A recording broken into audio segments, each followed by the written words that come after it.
right, guys. Well, we're going to get started. My name is Lisa Seifert. I'm the Director of Recruitment here at Central Penn.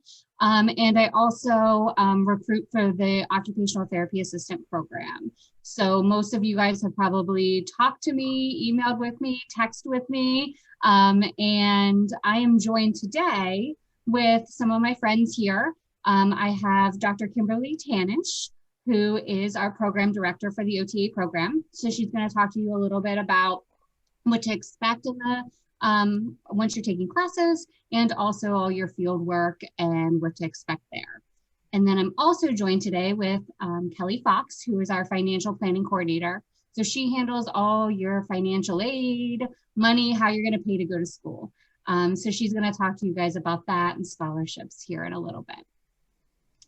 But we're going to get started. I'm going to just kind of go over, since everybody is in different parts of this process. Some of you guys have been accepted, some of you just started the process, and some of you are halfway there. So this might be a review a little bit, but I'm going to just start with what to expect in the admissions process.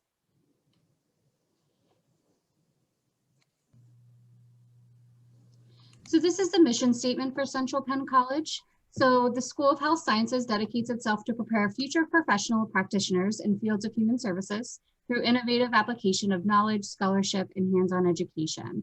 The health science majors strive in enhancing service to dynamic individual, community, and societal needs. So with the OTA program, our enrollment runs in 2 different terms. So you can only start 2 times a year, which is spring, which is coming up here in April, and then we have our fall term in October. We enroll students and accept you on a first come, first served basis.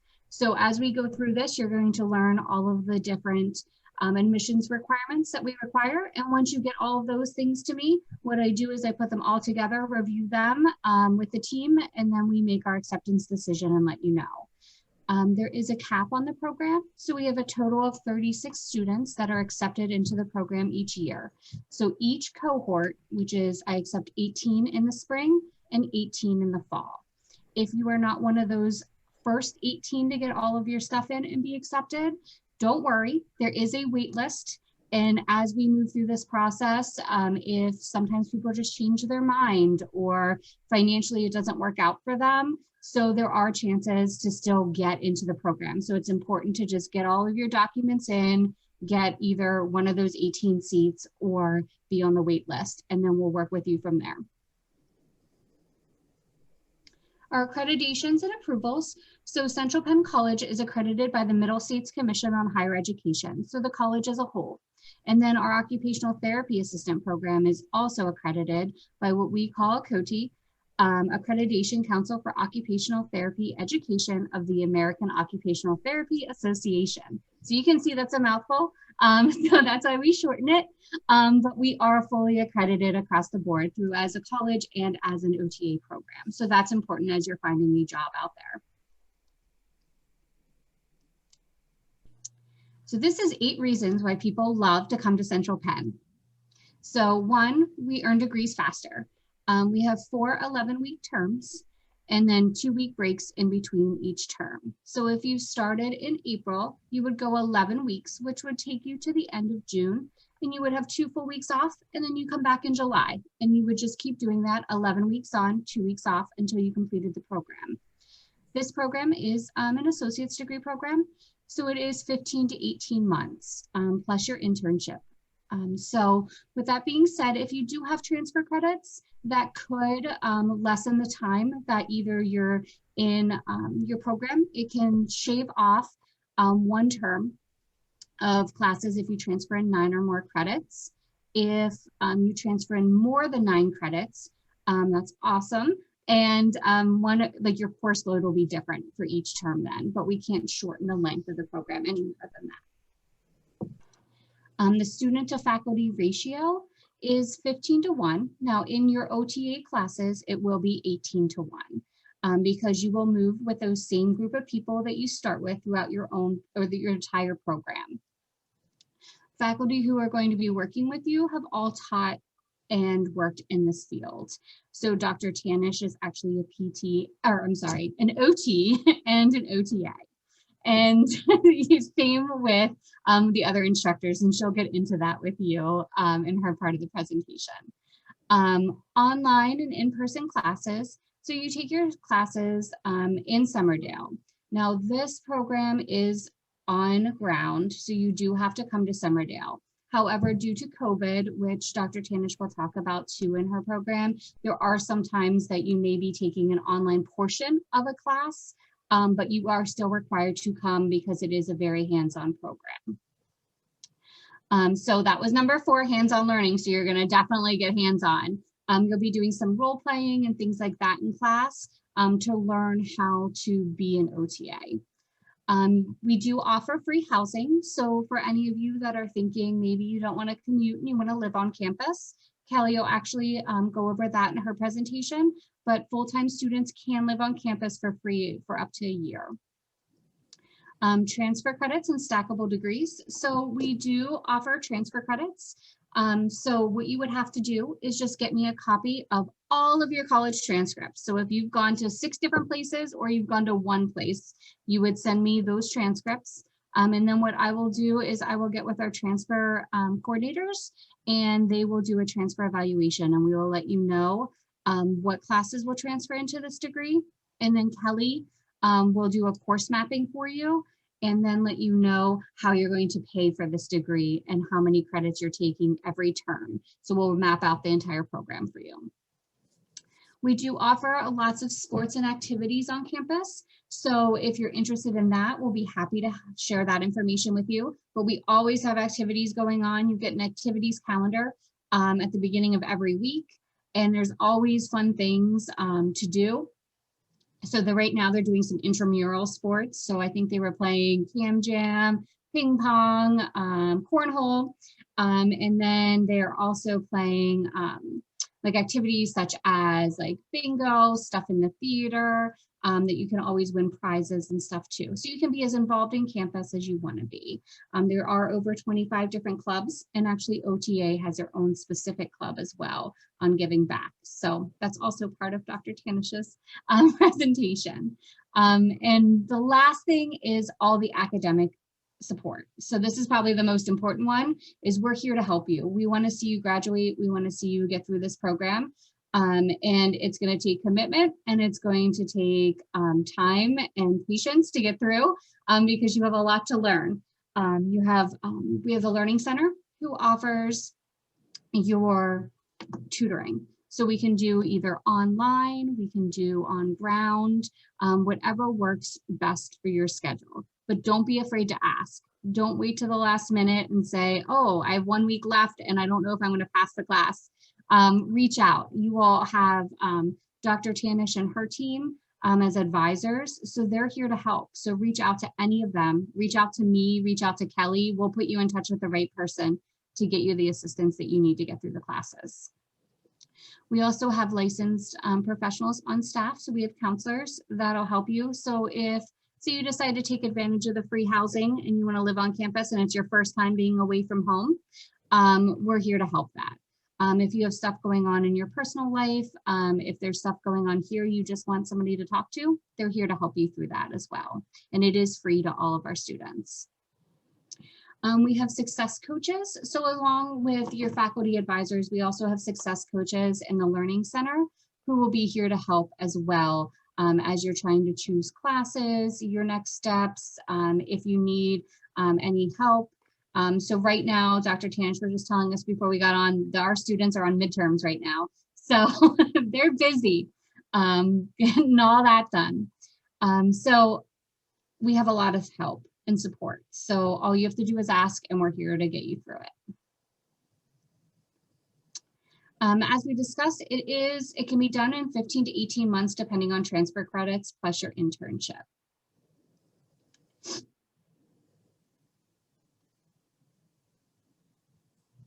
We are very proud of our graduate success rate here. We have a 90.6% were employed in their chosen field or continue their education within 1 year of graduation. So that is showing that they're not leaving here and working any job, they're actually working in the profession that they came here to do. So our OTAs are actually working as OTAs. Our career services department here is here to help you get a job. We can't guarantee you a job, we can't get one for you, but we can give you all the tools you need to be able to go on that interview and land that job. So they actually teach a job pursuit seminar. So it's typical to like a boot camp to how to get a job. They're going to write your cover letter with you. They're going to help you put your resume together. They're going to help you with mock interview questions and basically just set you up for when you go out and interview for your first job of how that's going to look like. So you're confident in going there. They also do mentor programs. They do career expos, job fairs all throughout the year. And you will be getting a e-newsletter called Student Central a couple times a week, which will list all of these activities and things that are here for you.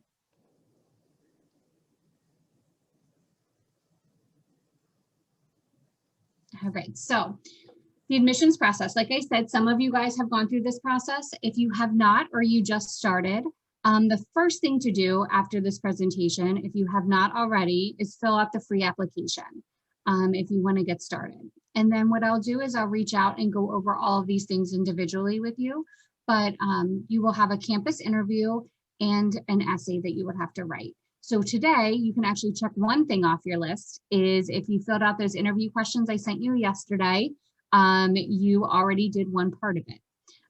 Then we also will send you an OTA essay, which you will write about, and you will get that back to us. And then Dr. Tanish actually evaluates your essay.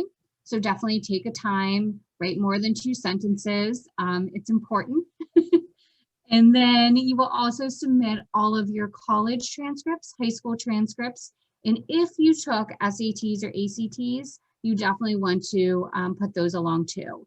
However, we do understand that right now, SATs and ACTs during COVID were canceled, rescheduled. So it is not a requirement, but it does provide you points in our evaluation process. So if you have them, get them in. But if you don't panic, you're still okay. And then you would have to complete 8 observation hours. So the reason why we ask you to do observation hours is so you can see that OTA might look really great to you on paper, but then when you actually go in and see what they do on a day-to-day basis, you might still love it. Or you might be like, oh, I don't know if this is really right for me. So before you invest your time and your money, we want to make sure that you know what to expect in the field. We can tell you a lot of things, but until you actually see it and do it, you have to decide if that's something that you can see yourself doing for the rest of your life. Right now, there are places that are accepting observation hours. So if you can get those, we definitely encourage you to do that. However, there is another option that some of you guys are aware of already, but we created a mini research project that you can do in lieu of that until you can get those 8 observation hours, which would be interviewing an OT or an OTA and going through specific questions that Dr. Tanish has provided for us. And then you write up your research project and submit it, and then we'll grade it for you. And then the last thing would be 2 reference letters. So you need 2 letters of recommendation. They can be from your teacher, your boss, your coworker, your coach, your counselor. There's so many different options. However, they cannot be from mom and dad or grandma. So make sure that you're getting them from somebody outside of your family.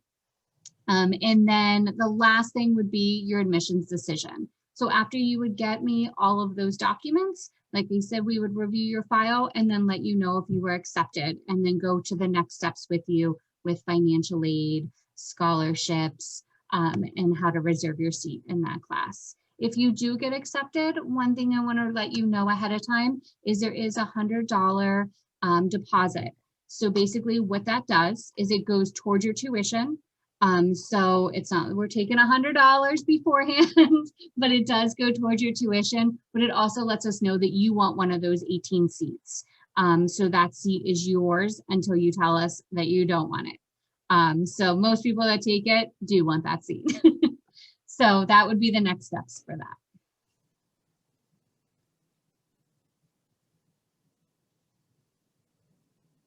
And now Kelly Fox is going to go over how you're going to pay for college. All right, good morning. As Lisa said, she will be working with you through the admissions process, and I will be working with you throughout the financial aid process. So for those of you starting in spring or looking at our April classes, you will be completing both the 2021 FAFSA and the 21-22 FAFSA. So the spring wraps up the 2021 FAFSA, and then the 21-22 takes care of summer, fall, winter, and then next spring. So we need both of those FAFSAs from you if you're looking at April classes. If you're looking at fall classes, then you're just completing the 21-22 FAFSA. Once you've been accepted into the program and you have completed your FAFSA and any other paperwork, I will then email you, and if your parents' information is on your application, your parents, your financial aid package. So I'll review with you how many credits you're going to take each term, what the financial aid is going to cover each term, and the balances, and then options to cover those balances. So the financial aid consists of grants, which is the free money we'll check your eligibility for on the FAFSA from the federal and state government. Loans, and I will tell you here at Central Penn, even if you qualify for the maximum amount of grants, it doesn't cover everything. So the student loans really help bring down that out-of-pocket expense. Employment. We do have a work study program here at Central Penn.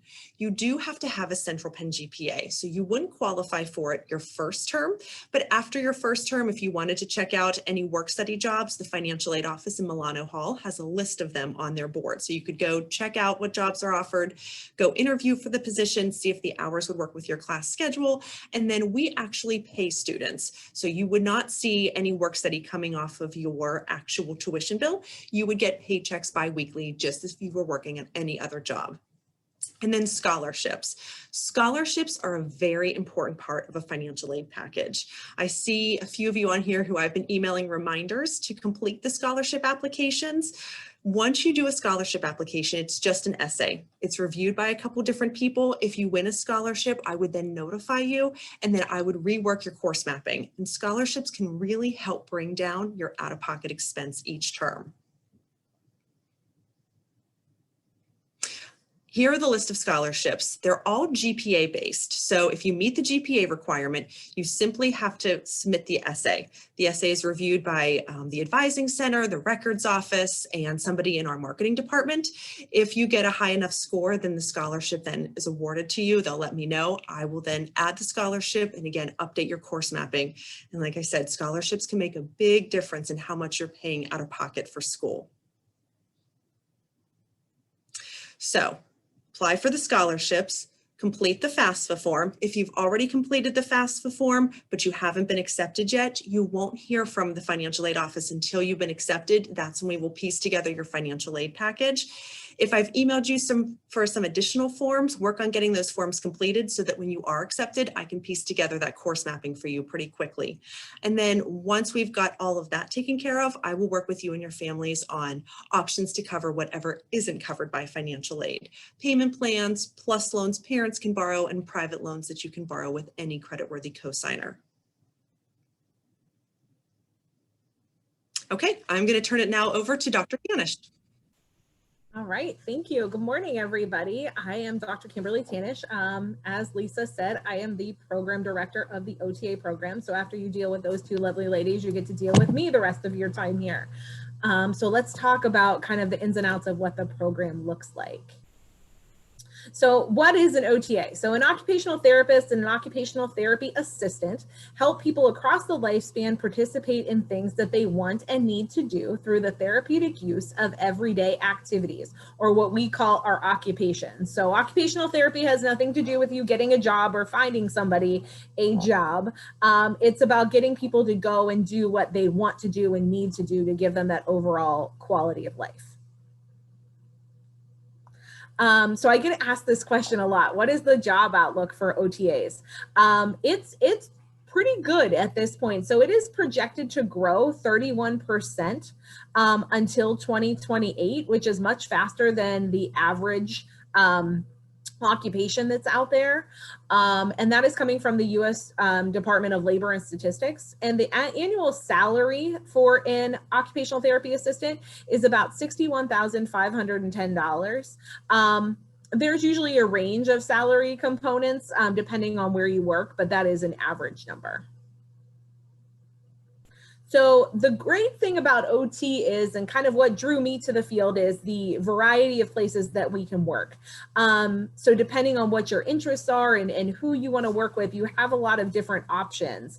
So you can work in a physical rehab setting. So that would be long-term care, a skilled nursing facility, an acute care hospital, a rehabilitation hospital, in-home health care. Those are all options. If you're interested in treating individuals with mental illnesses, you can work in mental health settings. So that could be inpatient state hospitals, in community-based settings, in outpatient mental health settings. And then if you're interested in the pediatric population and working with kiddos, we can see them in their homes, in outpatient settings, or primarily in school systems. So you have a lot of different options about where you can work as an OTA. So our program, this is kind of the mission of our program. We are dedicated to providing competent, holistic, active learning experiences to graduate entry-level generalist occupational therapy assistants by instilling the values of evidence-based ethical practice, professionalism, service, and lifelong learning. So when you come into the program and you are finishing the program, you are going to be prepared to step into any practice setting that interests you at any point and be a generalist in that practice setting. Now, as you progress through your career, you can definitely get more certifications and things like that to build your skills, but you are going to be ready when you finish the program to step into any practice setting of your interest. And we really try to instill from you the values of professionalism and ethical practice from day one. So you're going to hear us talk about professional behavior, about community service, about service to your community, and about the importance of continuing your education from day one until you're done with the program. So our program requirements, you are required to take 30 credits of general education courses. Those would entail like your English courses, a math course, some different, general education history courses, things like that. And then you do have 49 core course credits for a total of 79 core total credits in the program. And you will graduate with an applied associate's degree in occupational therapy assisting. As Lisa mentioned, if you have been to college somewhere else, we do accept transfer credits for the general education courses. So any of those 30 credits, we would be able to accept transfer credits for. We do not accept transfer credits for any of your core courses. So your core courses would include anything, including anatomy and physiology, and then any of your occupational therapy assistant courses. So our curriculum, we've designed our curriculum to be sequential and developmental. So really what that means is we start in your foundational courses and to build your knowledge and just teach you the general foundational skills of the structure of the body, of human development and behavior, of sociocultural influences, socioeconomic influences, and diversity throughout our lifespan. And then as you progress through the curriculum, we build on those skills. So it's not a curriculum where you can learn something your first term and forget it. What you learn your first term, you apply your second term, and so forth as you go through the program. As you get through the program, there are a variety of hands-on learning experiences and level 1 fieldwork experiences, particularly in the 4 practice courses that are within the curriculum. And those would be your pediatrics course, your mental health course, your physical rehabilitation course, and your geriatrics course.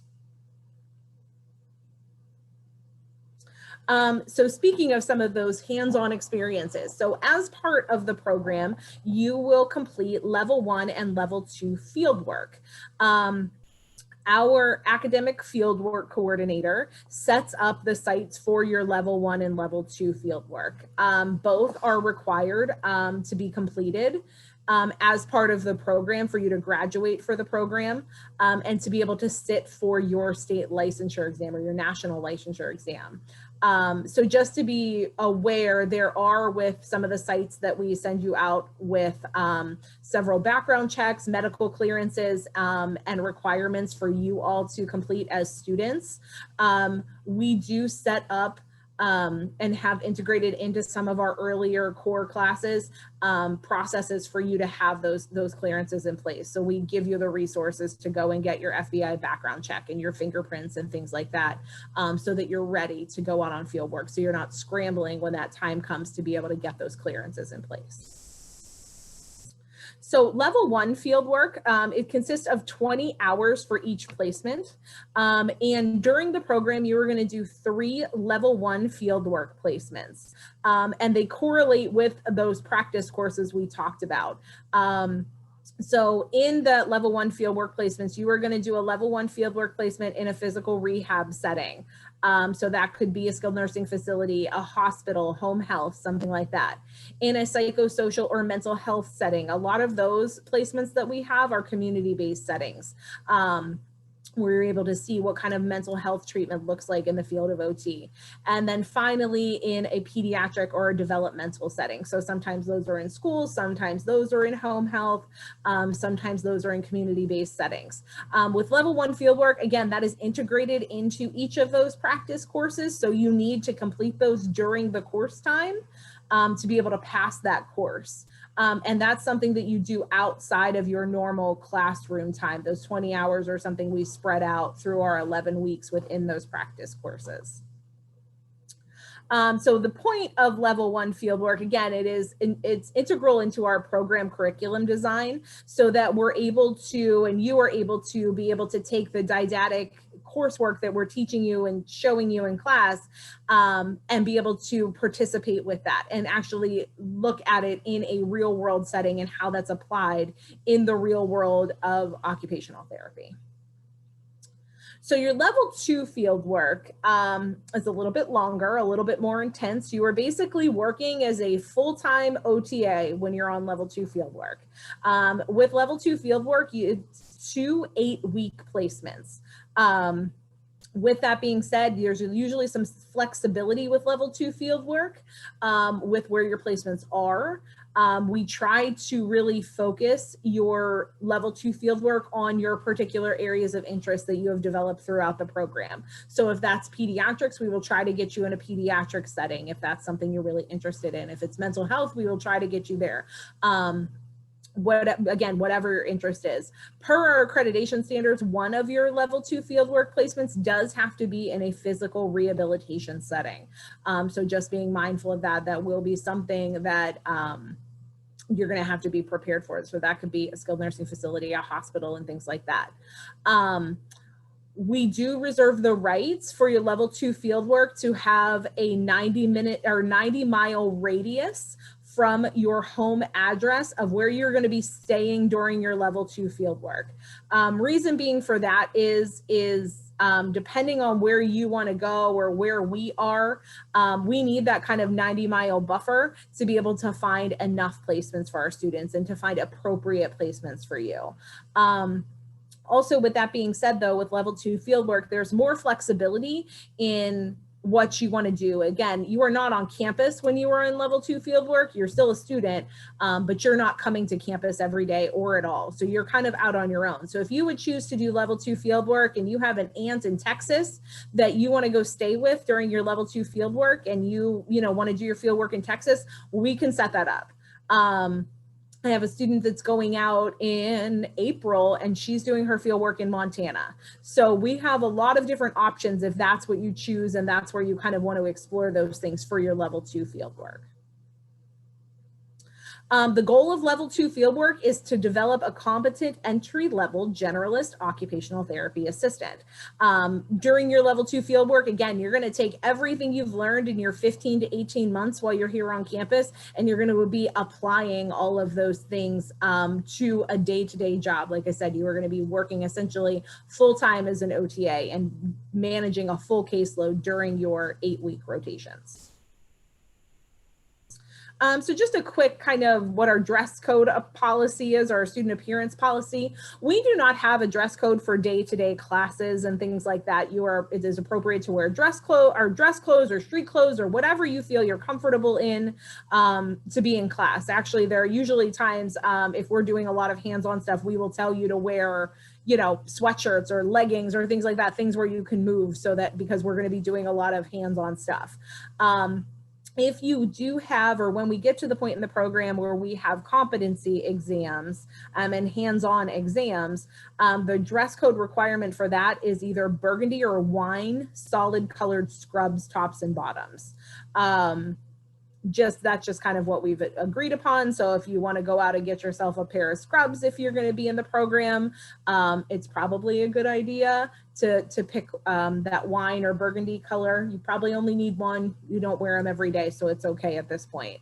And then field work, when you're on your level 1 field work, we do ask that you wear a burgundy colored polo shirt with either gray or black pants. Or we also ask that you wear this whenever we go on off-campus field trips or activities or things like that, just to show you that you have that professional appearance.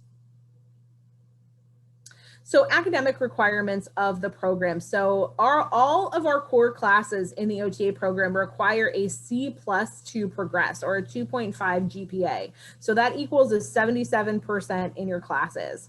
If you're not meeting that requirement, you will sit down with myself or your academic advisor, and we will talk about what your options are to make you successful and things like that. I know, as Lisa said in the beginning, there are a lot of resources available on campus to make you successful academically, and using those early are really, really important.